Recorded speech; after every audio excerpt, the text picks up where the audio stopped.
Boa tarde, sejam bem-vindos a mais um episódio do Tempo de Saúde. Na minha companhia, como é habitual, já tenho o Dr. Dinis Carmo. Olá, boa tarde, doutor. Olá, Joana, boa Hoje tarde. Boa tarde vamos, também aos telespectadores. hoje vamos então pegar noutro tema. Temos vindo a falar das lesões no desporto. Hoje vamos falar quase que das lesões das mãos, porque as mãos são uma espécie de ferramenta para lidar no nosso dia a dia, mas também são aqueles que estão mais expostas a várias situações que poderão ocorrer no nosso dia a dia. Então, hoje, mal traumática. É isto, não é, doutor? É, porque sabe, como dizia o poeta, nós vemos tudo com os olhos e tudo fazemos com as mãos, ou quase tudo, e portanto não é de admirar que as mãos sejam frequentemente sede de todo o tipo de lesões. São a parte do corpo humano que mais vezes é traumatizada. De maneira que nós hoje vamos pegar nesse tema e vamos começar pela parte mais simples. Eu queria começar por mostrar o primeiro diapositivo que ilustra uma situação pela qual nós já todos passamos. Se não passamos, temos alta probabilidade de vir a passar até ao resto dos dias das nossas vidas, de maneira que não se gabe, e que é caso para perguntar quem é que nunca deu com o martelo num dedo. E isto, portanto, faz aquilo que as pessoas designam por unha negra, tecnicamente chama-se um hematoma subunguial. E embora isto seja uma lesão, portanto, sem grandes consequências, mas a verdade, a consequência imediata é que isto dói que se farta, quer dizer, realmente isto muitas vezes provoca dores que são muito difíceis de suportar. E que também não se controlam com facilidade com medicamentos, com comprimidos. Ora, o que é que acontece? Como os telespectadores poderão ver no segundo diapositivo que fizemos para mostrar, sabe que esta situação resolve-se em casa de uma maneira extremamente simples. E a maneira mais simples e fácil é, por simplesmente, desmontar um clipe, um simples clipe, e aquecer a ponta com um isqueiro ou até no bico do gás, de maneira a ficar com aquela ponta do clipe em brasa, e depois encostar, portanto, a unha no sítio por cima do hematoma. Ora, e o que é que acontece? A unha é queratina, e portanto a unha derrete com o calor, e o que isso faz é fazer um buraco por onde o hematoma se pode escapar. Soltar. Portanto, o hematoma solta-se, deixa de estar sob tensões, e aquilo é como quem põe água no fogo, as dores passam praticamente de imediato. Convém não usar clipes de plástico ou revestidos a plástico, por razões óbvias. Naturalmente que também uma outra maneira de resolver esta situação é também utilizar uma agulha hipodérmica. O que é uma agulha hipodérmica? É aquelas que são utilizadas para dar as injeções. Não tentar fazer isto com alfinete, porque a ponta é cónica e provavelmente não vai dar muito resultado. Mas nas agulhas, as agulhas são biseladas, têm aquela cavidadezinha, e naturalmente que se nós colocarmos a agulha em cima da unha e rodarmos, aquilo acaba por escavar ali um orifíciozinho, por furar, e da mesma maneira o sangue sai cá para fora. Mas por acaso o clipe, eu acho que é mais rápido, não se faz pressão, e é uma maneira muito simples de resolver esta situação. Passando para a lesão ilustrada no diapositivo número 3, a seguir, digamos que às unhas pretas, uma das lesões também extremamente comuns são as pequenas lacerações, os pequenos cortes que se fazem nos dedos. E embora mais de 90% deles sejam perfeitamente inócuos, pouco mais sejam de que, digamos, um aborrecimento, a verdade é que há pessoas que, à simples vista do sangue, desatinam completamente. Sim, não conseguem analisar muito bem. Aquilo, as pessoas ficam logo completamente fora de si. E isto, nestas situações, convém manter a calma. Aliás, sabe que quanto mais grave é a lesão, mais calma é preciso realmente manter. E na maior parte dos casos, estas situações também se tratam-se com toda a simplicidade. Não vale a pena ir a correr para nenhum serviço de urgência do hospital, até porque da maneira como estão as coisas, elas arriscam a ficar lá 10 horas à espera que lhe passem um bocado de betadina em cima do dedo. E não há realmente necessidade nenhuma disso. Se for uma lesão tão simples como aquela que está ilustrada no diapositivo, muitas vezes basta fazer uma simples pressão até com os dedos da outra mão para que realmente aquela zona deixe sangrar. Naturalmente que convém manter a pressão durante alguns minutos, a sangria para, e depois o que convém é prevenir a Sim, complicação uma seguinte, infecção. que é a infecção. Portanto, convém desinfetar aquela parte. E como é que isto se faz? Sim, Olha, que isto. produtos é que são mais indicados para Ora isso? bem, há vários, o mais simples dos quais é água e sabão. Eu não sei porque é O que método mais tradicional. diga. O método mais tradicional. Não sei se é mais tradicional, creio, possivelmente sim, quer dizer, antigamente, Sim, aliás, para antigamente. tempos houve em que era praticamente aquilo que havia. Agora, eu não sei porque é que tantas pessoas têm a ideia que as feridas que não podem ser lavadas, ou que faz mal lavar as feridas. Isto realmente não é verdade, portanto as feridas podem ser Sim, lavadas. Naturalmente, o que pode acontecer é que nós, quando começamos a lavar a ferida, é muito provável que ela volte a sangrar, porque sim, entretanto porque aqueles está pequeninos a mexer. coágulos, Sim, exatamente, desfazem-se. aqueles pequeninos coágulos que se formaram, deslocam-se e a ferida volta novamente a sangrar. Mas isso habitualmente não tem problema absolutamente nenhum, é lavar a feridinha bem lavadinha e depois no fim de lavadinha tornar a exercer Sim, pressão, colocar inclusivamente um penso e o problema está resolvido. resolvido. Ora, para além do sabãozinho, ou em vez dele, o que é que se pode utilizar? Olha, naturalmente que uma das coisas que se pode utilizar, que de uma maneira geral toda a gente tem em casa, é o álcool. Portanto, agora o álcool não é bom para desinfetar, mas não é grande agente de lavagem, de maneira que convém lavar primeiro e Ok. aplicar o E álcool depois aplicar. depois. É claro que se for em casa e a pessoa em vez de álcool, por exemplo, tiver betadina, como nós vemos no diapositivo, número 4, a betadina geralmente vem em várias formas, duas delas são a espuma, que geralmente vem em frascos vermelhos, e a dérmica, que vem em Sim, frascos amarelos. Portanto, se a pessoa tiver lá o frasquinho vermelho, pode lavar, em vez de água e sabão, pode lavar com a betadina espuma. Qual é a vantagem? Que a betadina, que é um produto iodado, tem efetivamente uma ação bactericida muito superior à do mais. simples Sim, sabão, mais de eficaz. maneira que pode e deve ser utilizada para a lavagem. Mas Uma assim, mas é uma questão, por exemplo, agora também há muitas pessoas, eu, pelo menos eu vejo isso, que usam o soro ou água oxigenada. Em vez de usar, Olha, se calhar, betadine ou água e sabão para lavar. É ora bem, eficaz na mesma? eh, o soro e a água oxigenada estão presentes no diapositivo que os telespectadores Ah, ok. vão poder ver. Agora, as funções são diferentes. Repara, começando pela água oxigenada, eu ia falar nisso, porque a água oxigenada é algo que creio que tem vindo a cair no esquecimento. Sim, sim. E isto porquê? Porque realmente a atividade bactericida da água oxigenada é muito limitada. Ou seja, ela tem muito pouco poder para eliminar bactérias. Agora, pode ser muito útil em duas ocasiões. Olha, uma delas é se a ferida estiver muito conspurcada. O que é que eu quero dizer com isso? Vamos imaginar que a pessoa caiu da bicicleta enquanto andava no mato a fazer BTT, Ok. ou que se aleijou no quintal no meio da terra e, portanto, tem a ferida conspurcada, Sim. portanto, com produtos de terra Sim, ou eu com nunca serradura, ou seja lá o que envolvesse. for. Sabe que muitas vezes não é fácil lavar aqueles, tirar aqueles fragmentos. E a água oxigenada, pelo efeito mecânico que Sim. tem ao borbulhar, contribui às Ajuda a vezes de uma retirar. maneira particularmente eficaz para, digamos, fazer a limpeza da ferida. Ok. Outra vantagem que ela tem é que ela pode e deve ser utilizada em determinadas circunstâncias específicas. Nomeadamente, lá está, como eu acabei de dizer, em feridas Sim, conspurcadas com muito bem. terra ou então no caso de mordeduras. E isto porquê?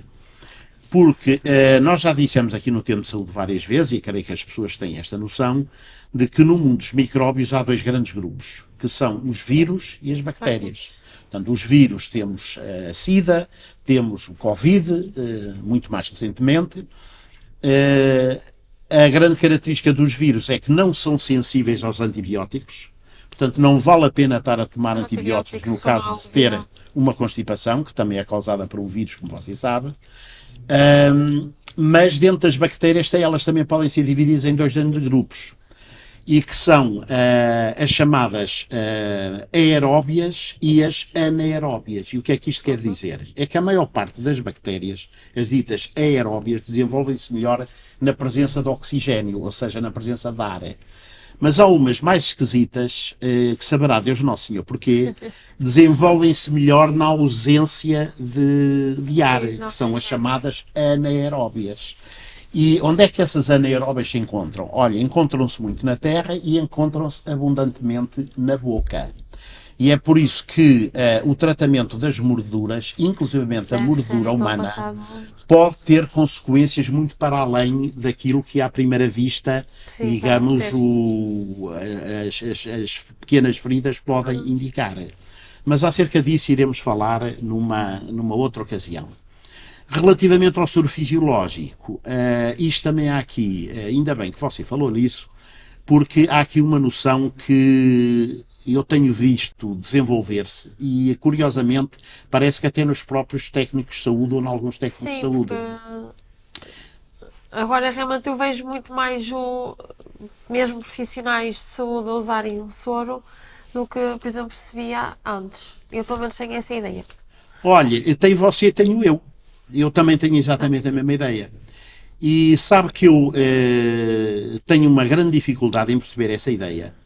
Porque eu creio que devia ser evidente para toda a gente que se a água e o sabão não têm propriedades bactericidas, e a água oxigenada, como digo, tem uma atividade muito limitada, o soro fisiológico não tem qualquer tipo de atividade bactericida. Ou seja, não é com o soro fisiológico que se desinfetam as feridas. O soro fisiológico serve para lavar as feridas. E porquê é que ele pode, e se calhar eu até diria deve ser utilizado para lavar as feridas? Porque o soro fisiológico tem um pH neutro, tem o mesmo pH que o sangue. Sim. O que é o pH? O pH é a medida da acidez ou da alcalinidade, sim, dos líquidos. E como todos nós sabemos, temos o caso das lexívias, temos o caso dos ácidos. Um líquido que seja demasiado ácido ou demasiado alcalino pode matar as células, portanto pode, digamos, danificar os tecidos. Ajudar e fazer o contrário. Exatamente. Naturalmente que se for soro fisiológico, isso não acontece. Sim, vai manter aquele equilíbrio. Não é? De maneira que o soro fisiológico é ótimo para lavar as feridas, mas não para desinfetar feridas. Okay. De maneira que, perante uma situação destas, na prática, o que é que eu faria? Portanto, eu começaria por lavar, digamos, a ferida com água e sabão, se não tiver mais nada. Se tiver a tal betadine espuma, lavaria abundantemente com a betadine espuma. Depois, sobretudo, como eu digo, se tratar de uma ferida muito conspurcada ou de uma mordedura, seja ela humana ou animal, eu usaria a água oxigenada. No final, não vejo mal absolutamente nenhum, muito pelo contrário, em lavar com soro fisiológico e para terminar, não é? Então, e, portanto, poria a betadina amarela. Portanto, que é a que tem a ação bactericida. Portanto, em princípio, o processo indicado da desinfecção da ferida deverá ser este. Agora, estar, como você disse muito bem, a lavar a ferida com soro fisiológico e depois estar a dar um antibiótico ao doente, acho que isto realmente não faz qualquer tipo de sentido. Não vai dar certo. Não vai, não será, de certeza absoluta que não será a coisa mais correta a fazer. Bom, mas nós até agora falámos de pequeninas feridas, pequenas lacerações, mas infelizmente, conforme nós temos ilustrado no diapositivo número 5, às vezes a ferida pode ser mais séria. Sim. E pode a pessoa ter, efetivamente, portanto, um golpe bastante profundo na mão. E o que é que nestes casos, o que é que se deve fazer? Aqui, mais do que em qualquer outra situação, manter a calma. Porque, naturalmente, que se a ferida for extensa, se for profunda, isto vai sangrar muito, e, neste caso, o que é que se deve fazer? A primeira coisa que se deve imediatamente fazer é levantar a mão, fazer a elevação da mão, acima do nível do coração. E isto porquê? Porque isto só por si é mais do que suficiente para dominar, ou pelo menos para diminuir muito, o fluxo de sangue à mão. Eu também fiz questão de, no diapositivo, de trazer, digamos, uma imagem do depósito da água, para lembrar às pessoas, sabe que todos nós sabemos isso do liceu e da fisicoquímica, mas isto com os anos vai passando. E às vezes nós, não é que não saibamos, mas esquecemos de que a razão porque nós temos água na torneira é porque nós temos um depósito, está lá em cima, a água corre sempre para o lado mais baixo e, portanto, nós se abrimos a torneira temos ali a água. Naturalmente que se nós baixarmos o depósito ou levantarmos a torneira, deixamos de ter água na torneira, porque o que vai acontecer é que ela vai refluir de volta para o depósito. Ora, o nosso depósito chama-se coração. Esse coração bomba o sangue a uma determinada pressão, é chamada pressão arterial e, portanto, nós se elevarmos, isso vai diminuir a pressão, Sim, a pressão, portanto, a nível das artérias e, sobretudo, a nível das veias, facilitando também a drenagem venosa. Ok. Para além disso, aquilo que evidentemente se deve fazer é aplicar pressão, idealmente com um pano limpo. É claro que isto é tudo muito bonito de dizer, mas a pessoa... Mas na hora... Sim, mas na hora, se a pessoa realmente se corta, com certeza que não vai andar ali a sangrar à procura de um pano limpinho para realmente aplicar na zona da ferida. De maneira que, dentro do possível, com aquilo que estiver à mão, Sim, seja um lenço, seja uma toalha, seja o que for, limpo. convém elevar e depois aplicar pressão sobre a zona que está a sangrar. E, na maior parte dos casos, isto é o suficiente também para controlar a hemorragia, que é, digamos, a principal ou a primeira preocupação das pessoas. Sim, até chegar alguém a... Exatamente, o que está perfeitamente correto. Ora bem, é claro que aqui, de seguida e teoricamente, a ferida também deveria ser lavada. Agora, é claro que se for uma ferida muito extensa, em primeiro lugar, é preciso que as pessoas tenham, como diz o povo, Sim, o estômago de o fazer, e depois também é muito natural que se a pessoa comece a querer lavar, que isso leve realmente à produção de uma hemorragia abundante, de maneira que é difícil. De maneira que eu, nestes casos, aquilo que realmente, portanto, recomendo às pessoas é que, se tiverem lá a tal betadina, é que embebam, portanto, portanto, uma gás, um lenço limpo. Há muitas pessoas que também têm pacotes de gás em casa, portanto, na betadina. Na sua falta pode ser o álcool. O álcool pode ter aqui um problema, é que pode arder, pode magoar. Mas embeber, digamos, as compressas na betadina, naquilo que tiverem, colocarem sobre a ferida e depois com uma ligadura ou com outro lenço desfiado, com um pano, com uma tira qualquer, prenderem, de maneira a, digamos, estancar a hemorragia. Portanto, a mão deve ser mantida elevada e, neste caso, sim, a pessoa dentro de 100, digamos, sem dramas, sem realmente provocar outros acidentes, mas com a calma necessária nestas ocasiões, levarem então a pessoa, digamos, ao hospital para que ele possa ser tratado devidamente. Ora, antes das pessoas partirem para o hospital, o que é que elas devem fazer? Há algumas coisas que, para além do mais, importantes que se podem fazer. Olha, uma delas é manter o jejum. O que não será muito difícil, porque poucas pessoas numa situação destas terão apetite para comer. Sim. Mas olha, eu, como nesta vida ao longo de 40 anos, eu já vi de tudo. Sabe que eu já vi algumas mãezinhas prestimosas, antes de levarem o menino ao hospital para ser cozido, lembrarem-se de lhe dar, digamos, um biberon de leite, ou um leitinho, ou umas bolachinhas, não vá o menino ter fome a caminho do hospital. Ora, isto naturalmente que não se deve fazer, porque depois, se a ferida for realmente, digamos, extensa, é muito provável de que a pessoa possa ter necessidade de levar uma anestesia, de realmente ser cozida, de passar por alguma intervenção cirúrgica, e nestas condições é conveniente a pessoa estar em jejum. Se a pessoa estiver com o estômago cheio, isto vai levar a que nós tenhamos de deixar passar umas horas até isto atrasa o tratamento. Outra coisa é, naturalmente, dar um analgésico à pessoa, se as pessoas estiverem lá em casa, o paracetamol, o vulgar Benuron, o Brufen, etc., darem à pessoa com um golinho d'água, só com um golinho d'água, porque não há necessidade nenhuma da pessoa ir a sofrer. Da mesma maneira, se as pessoas tiverem em casa lá um antibiótico de largo espectro, o que não devia acontecer, mas nós já falámos aqui nas circunstâncias que levam em que em muitos casos isto aconteça, eu acho que nestas situações é perfeitamente legítimo também, lá está, com uma pequena porção de água, dar um antibiótico à pessoa, porque isso naturalmente, quanto mais depressa o antibiótico entrar em circulação, mais depressa chega à zona afetada e poderá ser eficaz. E finalmente, verificar ou ver como é que está a situação relativamente ao tétano, se a pessoa está realmente vacinada, se tem as vacinas em dia, portanto, para que possa transmitir essa informação aos profissionais. E isto é particularmente importante, como por muito provavelmente as pessoas têm noção.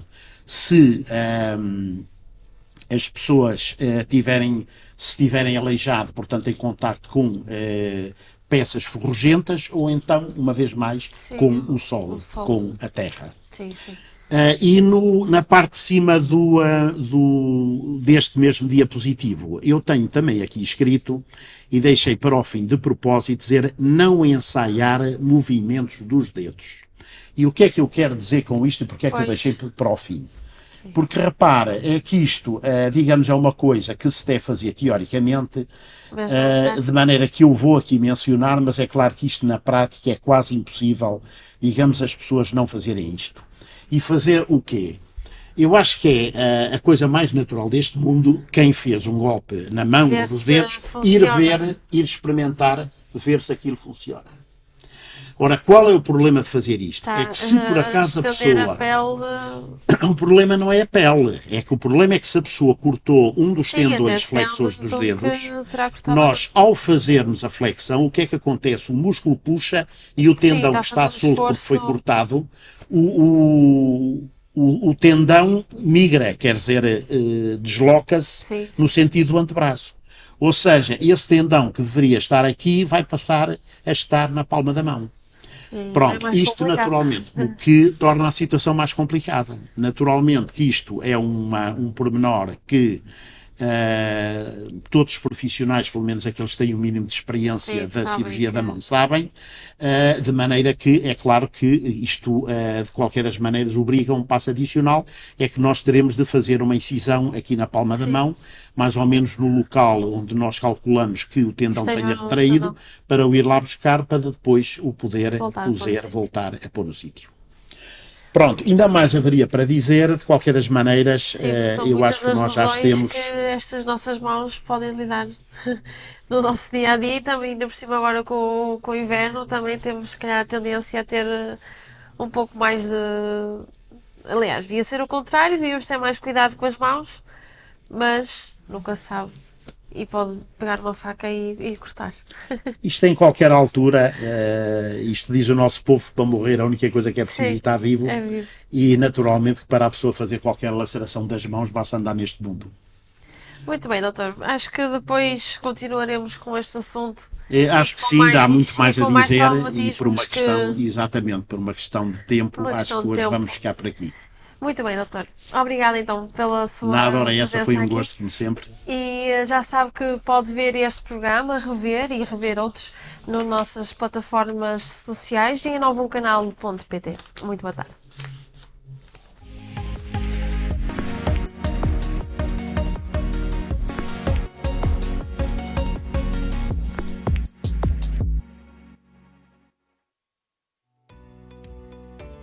Novum Canal. Sempre Novum, sempre seu.